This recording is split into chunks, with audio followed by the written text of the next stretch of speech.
Welcome to Let's Talk Midlife Crisis. I'm Ashley. And I'm Tracy. And today we have Heidi Friedman with us, author of Love Lessons, which is her first book. She's actually an attorney, but also wrote a very personal book. Welcome, Heidi. Thanks, ladies. I'm so excited to be here to chat with you. Yes. Happy to have you. Great to have you on our Thank you. show. So tell us a little bit about yourself. I know that you just moved from the Midwest to the West Coast, but tell us a little, and our listeners, a little bit about yourself. Yes. Sure. So I am an attorney. I work at a large law firm. Just finished my 30th year of practice. Wow. And I have 4 kids, 2 that I birthed and 2 that I was honored to gain through my second marriage. And I am a first-time author. Love Lessons was born when I turned 40, so about 15 years ago, when I had been divorced for about, I would say 5 or 6 years and had been on lots of dates. And I had this big revelation because I was dating somebody at the time that I wasn't sure what I knew what being in love felt like. Oh. And it was this very weird feeling. And so I decided I was going to interview people. And I found friends who were in relationships that I felt to me, it felt like they were really in love. They were good partners, the whole thing.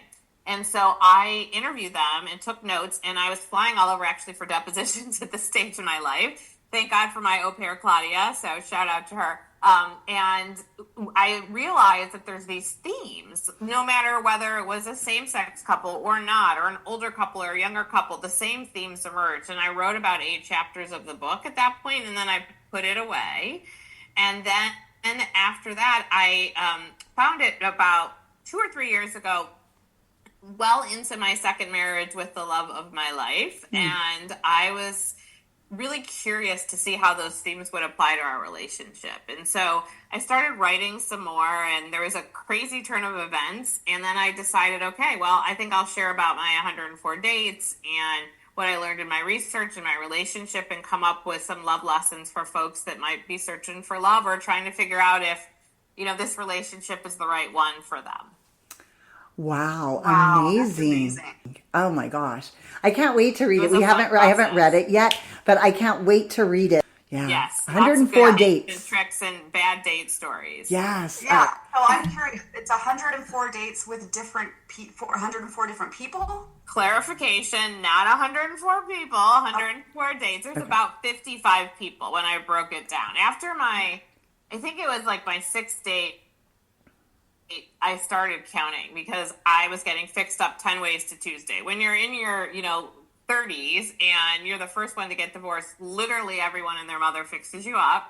And some of them were awful. And I'm like, this is going to be a very long process and a very long journey. And so I decided to, kind of count and keep track. But of those relationships, actually, I'm going to use the word situationships. I probably had 4 or 5 of those where we dated for some period of time. Maybe it's a month. Met my kids at the time until I met my now husband. But so those were a series of dates. Otherwise, I would say the other 55 or so of them were really mostly one date. I was very decisive. I would go out, and I might have girlfriends that be like, you got to try again. And I'm like, nope. I know it's not, you can't force it. And I really feel that way. So yes, that's how many. Wow. That's a lot. Stamina. And I had a lot of low points. But yes, it was, everyone was sort of saying to me, always says to me, how did you do that? And I will be honest, there was a lot of low times. I did find some journals, and I include journal entries in the book. And I was really glad I had those which frankly was the hardest thing for my one son, who I do a podcast with, I can tell you about, and my husband to read, because I was pretty sad and lonely and depressed during some of this when I was a single mom and doing some of this. And so it was really important for me to look back to see how far I came. So that part was really fantastic. I was going to say that's one of the great things about journaling.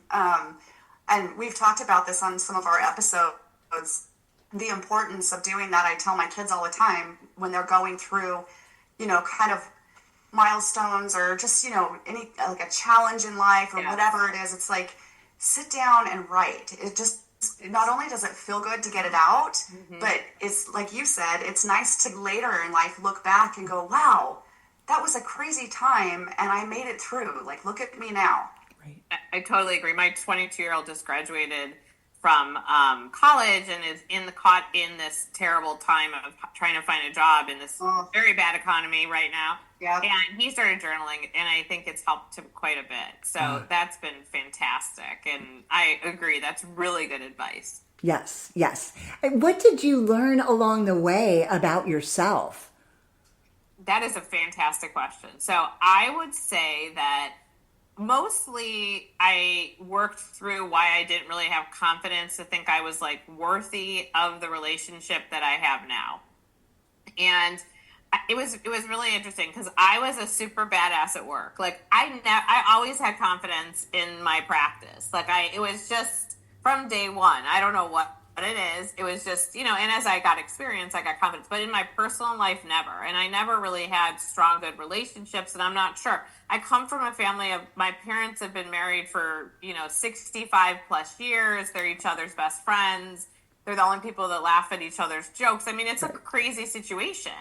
But for some reason, I just didn't have that. And I think through lots of therapy and figuring things out, I was able to kind of have a confidence to the point where I decided I was going to 100% be by myself unless I found the right partner. And I used that really, purposefully, I would say. So I'm a huge therapy person. And I say to my kids, I really wrote the book for my kids. I'll be honest with you. The reason at the end of the day that I decided to share such personal stories is because I can only blab on as mom and stepmom so much about don't settle and do this and that. But I figured if I published a book, they'd have to actually read it and listen to it. And so I've now become dating coach to a few of them, which has been super fun. But, I really wanted to share what I learned and to not settle just because you get paired up or you have this need to be paired up or matched up. For me, I wanted to be a mom. Like all my friends were getting married. I swear I wanted to be a mom since I was 12. I don't know why, but I'm did. So, I think we get caught up in that, and it lets us, or forces us to ignore our gut instincts, and we really need to tune up our guts. And I think that's what I did over that 9.5 years, tuned up what I needed, what kind of partner I wanted to be. I always say, you got to be the best you before you can be someone else's, be with someone else, as cheesy as it might sound. Yes, yes.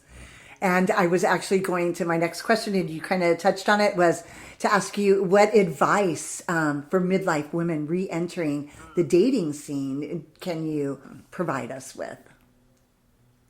It's so funny because I have so many friends that are doing that right now. Yeah. And I do end up kind of being a source for them. And I hope I provide hope. And my two big things are, you have to have an open heart and an open mind. You really need to, because some people are like, I'll ask them, well, what are you doing to meet somebody? And they're doing nothing basically. And so I'm like, are you dating the UPS guy who's dropping off your packages, or Amazon guy? I mean, no one's coming to find you. So you're going to have to do something. And then I would say that, I actually really like the dating apps to start. But I would always pair that with joining something. And so when people say to me, what should I do? I love dating apps because I feel like you can vet people and it just puts you, it's almost like practice for the big day. And some people have met people, but I suggest don't think of it like that. Think of it as, you're not starting from this super authentic foundation, but you're just practicing. And then I say nowadays, I think a lot of people really enjoy meeting people in the wild, or as the kids say, or whatever. And find something you like to do. Like for the younger kids, my kids are in their late 20s, they join running clubs and other clubs and things like that. I think in midlife, I'm in a new community. I'm deciding what I'm going to join just to make friends. It's kind of the same thing. And I met my husband through a friend at yoga who I would have never known. And it was way outside of my circle. So the goal when you're dating in midlife, I think, is to not focus on your little circle. It's just you have to have an open heart, an open mind, and then grow your circle. So you grow it a little bit when you're on a dating app. When you're doing things, go to yoga, go to Pilates, go to a gym, go to, do a clay class, do a pickleball. I don't know, whatever you like. And then you're meeting people, and it might not be your person, but it might be someone who knows somebody. And then the circles get bigger and bigger, and you just kind of have this, new experience that I think allows you to be open to love. Because I think some people say they're ready for love in midlife. Maybe they had a bad divorce, whatever it might be. But when I talk to them, I feel like they're closed. And if you have a closed vibe, it's not going to work. You really have to have an open vibe. Well, and I think being closed too makes you less approachable. So, Right. people have met in the grocery store. Yes. So if you're approachable, those opportunities will more likely happen. So I agree with you. I think, as we get older, we kind of stay in our little nest and keep our close people close to us and don't really branch out. Mm-hmm. And like you said, you're not going to meet anybody that way. You've really got to open up your mind, open up your heart. I love that. And yeah, I agree with you. I think that's really hard at this stage in our lives because it's scary. It can be scary. Yeah. Anything new is scary. I mean, I still can't believe I moved across the country where I knew everybody to when I knew nobody, but it's like an adventure. And I sort of say if not now, when? I mean, what are we all waiting for? I think it's fun and it expands your life, and it just makes you a better, more holistic person to take chances and add things to your life, no matter how big, and baby steps are fine too. I mean, just do a little baby step, just do something. There's all these meetups now. I mean, there's a million opportunities to do different things. And I actually say to people who are single and really looking is to tell people you're looking. I think it's really important. And I don't mean, again, your best friends. They're going to fix you up if they know anybody anyways. I literally said to this woman in the front row next to me, there were sort of four of us who became friendly. But I only started talking to each other, of course, after 2 years of doing yoga next to each other. I mean, it was a process. And then we all kind of became friends. And I said to Anne one day, and we were hard. I mean, we didn't do anything outside of yoga really or anything that, do you know anybody? I mean, she tells the story anybody, the way she tells it is funny. And she said, what's really weird that you asked, because I wasn't sure what your deal was, but every time I see this one person, I think of you. Okay. And I really would, and she's just got amazing intuition and all this. But anyways, if I didn't say that to her, I mean, maybe she would have thought that I don't want to interfere. And I love fixing people up. So I do think it's it's almost like if you're looking for a job, you have to tell people you're looking for a job so they think of you if a job opens. I think it's the same thing when you're looking for love. Yeah. Yeah, I agree. And we talk a lot about manifestation on our show and laws of attraction and things like that, which is what I'm taking away from what you're saying is, right, by putting it out there, it's opening it up for opportunities to come to you. So I'm not one, I just have a stigma about dating apps. I'm going to be the first one to admit it. And so I feel that sets me at a disadvantage, but I'm so happy to hear your story in particular because 104 dates, I don't care if they're with the same person.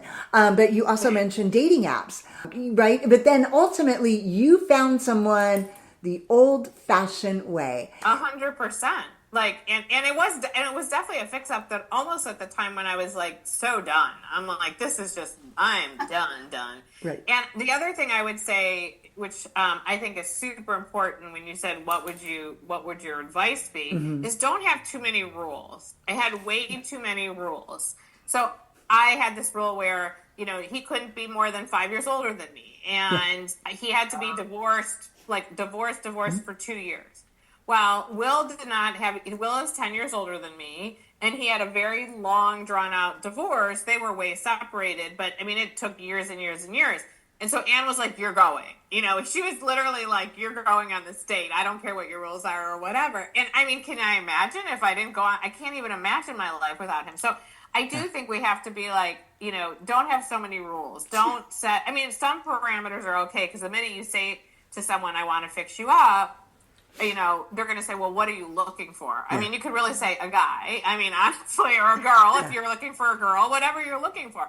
But I think there's some things, like for me, it was a deal breaker. For example, if someone didn't respect my professional career, I did go on a lot of dates that I ended very quickly because you could tell that a guy would never be able to handle somebody who either made more money than them or had a bigger career than them, and that was just a no-go for me. And so, Yeah. and then I ended up figuring out that I didn't think I could date anybody who didn't have kids, because at least the people that I met, through that process, they didn't get what was going on with me as a single mom with kids. And so those kinds of things I think are okay to think about what you want, or if you want an active person or something like that. But I would just be really careful, especially on age and other things, because you never know what might transpire if you're open. Yeah. Yeah. And I've gotten rid Yeah, of all of mine. My whole list, right? It was like nobody didn't want to have any children, had to make more money than me, and we just talked about it a couple of weeks ago when we went to happy hour with another one in our group, and I don't remember what I said, but everybody was cracking up because it's like I don't really have a criteria anymore, right? So yeah, that's great. No criteria, but just that's all you need is an open heart and an open mind, and right. And I'm interested. Tell me why you hate the dating apps. I don't know. It's been years. I've only used it a couple times, and I only went on one date ever. And honestly, we met up at a place close to my house. He seemed like a nice guy. I thought everything was going well. Ashley and I are both single moms, career women, okay. Strong, powerful women as well. But we are, career women in any event. So we go and we're sitting at the bar and we have a drink, and I'm thinking things are going well, right? The guy seems nice. Everything's personable.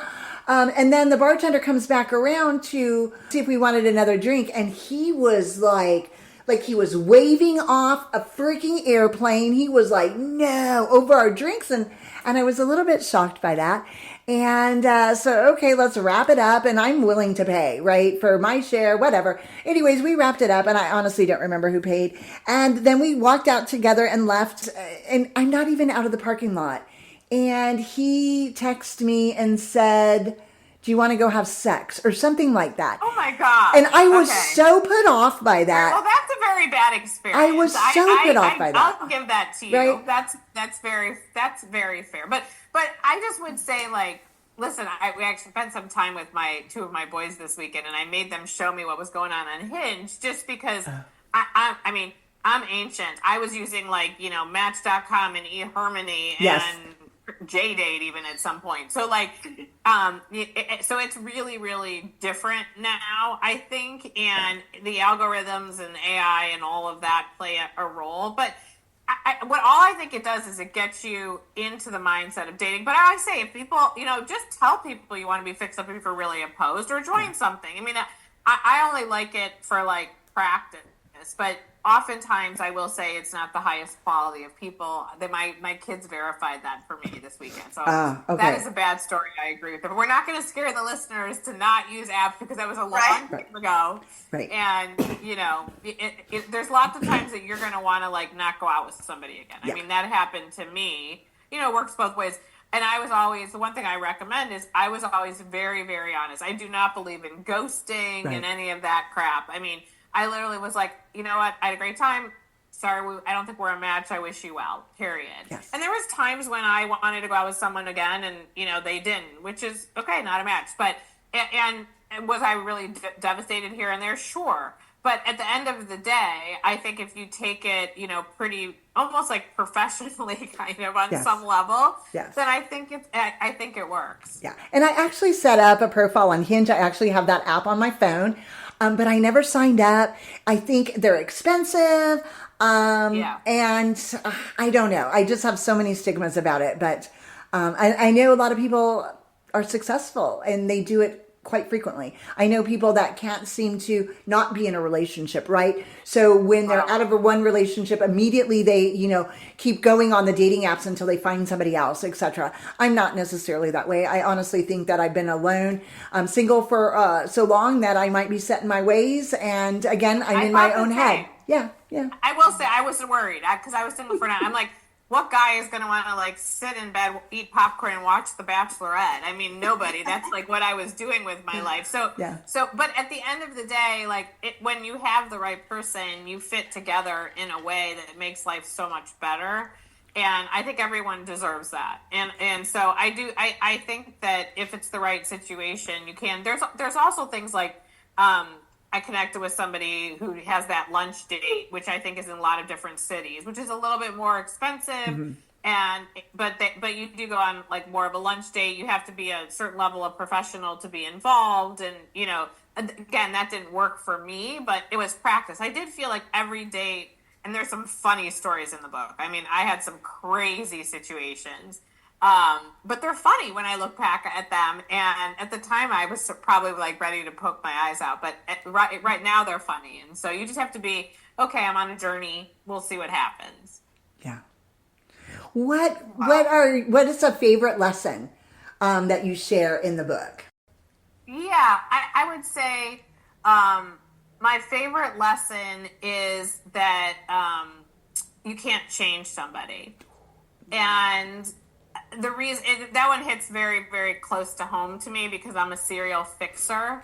And I think that I always thought that I could change people, and you might change them somewhat, meaning like, I'm not saying people can't stop drinking or stop doing things and all of that. But I'm just saying you can't go into a relationship or stay in a relationship because you can change someone. You really have to be your authentic self and accept a person. It's not your job to fix them. And it really has to be an equal relationship where you're taking turns. One of my favorite themes is this vision that my therapist once gave me that someone actually described quite a bit, is that like you're in the ocean and you are going under a wave and your partner pulls you up, and then they're going, basically you're taking turns pulling each other up. And if one person I used to be like a serial puller upper, and that is just unhealthy. And so the one thing I'm really watching, and Will came from sort of a similar relationship on this whole fixing people. And so we're really drilling into our kids that like, your person has to be a whole person ready for that relationship, and you cannot be the caretaker, the fixer, the etc. So that's probably, whether it's my favorite or the one that I think is, the one that's most important is just don't settle. But that doesn't take much explanation. Right. I did write a whole chapter on it, but it also needs no explanation at all. Okay. I have 3 kids in their 20s, and 2 of which are single still. Okay. And that's one of the things that I often tell them. It's one of the 2 things, but I always say they're showing you who they are. Pay attention. Yes. You cannot change that. That's who they are. And the other one is teach them how to treat you. What is it? What do you need? Yeah. Yeah. Right. I like that. Yeah. Yeah. That's definitely a good one for sure. And I don't know, it's interesting. All 4 of my kids, nobody's in a relationship right now. One was in a relationship right before the book came out, and I made them all read it, and my husband, before I let it go, because I wanted to make sure I was sharing a lot. I'm like, everyone's got to be comfortable. Oh, right.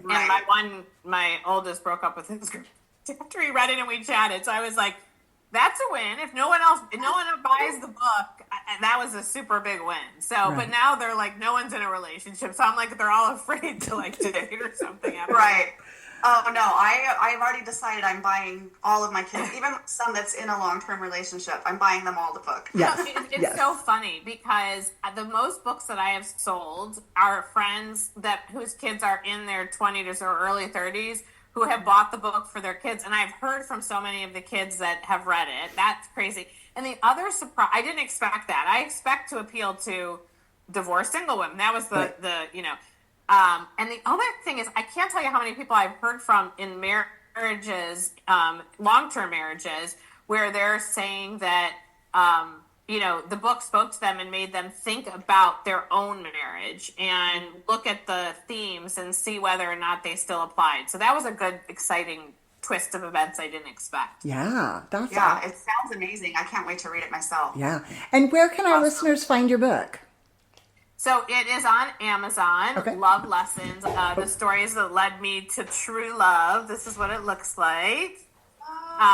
So it's also on Barnes and Noble, and I mean, if you just Google it, it's like everywhere. So it's on barnesandnoble.com and all of that. And then I am doing a podcast with my 22-year-old Zachary called "I Love You More," because we say that to each other all the time. Aww. And it talks about generational differences in dating. And that is on Spotify and Apple. And we're going to be releasing some new episodes soon. So hopefully people can join us for that. And then I can be found at Love Lessons 104 on Instagram. Great. And we'll put all of that in our show notes. Easy for our listeners to find you and your book, as well as your podcast. But it's been such a great pleasure, Heidi, having you on our show, hearing your stories, and it provides me with a little bit of hope still. My work is done. There you go. Right. I'm the eternal. Don't we all need a little hope right now? Like, Yeah. I feel like the world needs some hope. So I feel like Yes. if I can help spread some hope, whether it's about love or whatever, I think that's fantastic. Yeah, I'm the eternal optimist, and I am the eternal, romantic person. So, but I just find that at the end of the day, sometimes last night I didn't log off work till almost 9 o'clock at night, and by then I'm just drained, and it's all I can do to make myself a meal, to be quite honest. So, but I still have the hope. So, but I really appreciate you being on the show. And make the time. Yes, and make the time. It's important. For sure. Yeah. For sure. Well, it was so lovely to meet you, ladies. Good luck. Likewise. Keep me posted, okay? Thank you. Yeah. Will do. Lovely to meet you. Well, that wraps it up for today. Thanks for joining us on Let's Talk Midlife Crisis. We hope you got some laughs, a little inspiration, and maybe a few new ideas. If you loved today's episode, hit that subscribe button so you'll never miss an episode. And hey, share the love. Send this episode to a friend who could use a good laugh and some midlife wisdom. Connect with us on social media at Let's Talk Midlife Crisis and let us know what's on your mind. We love hearing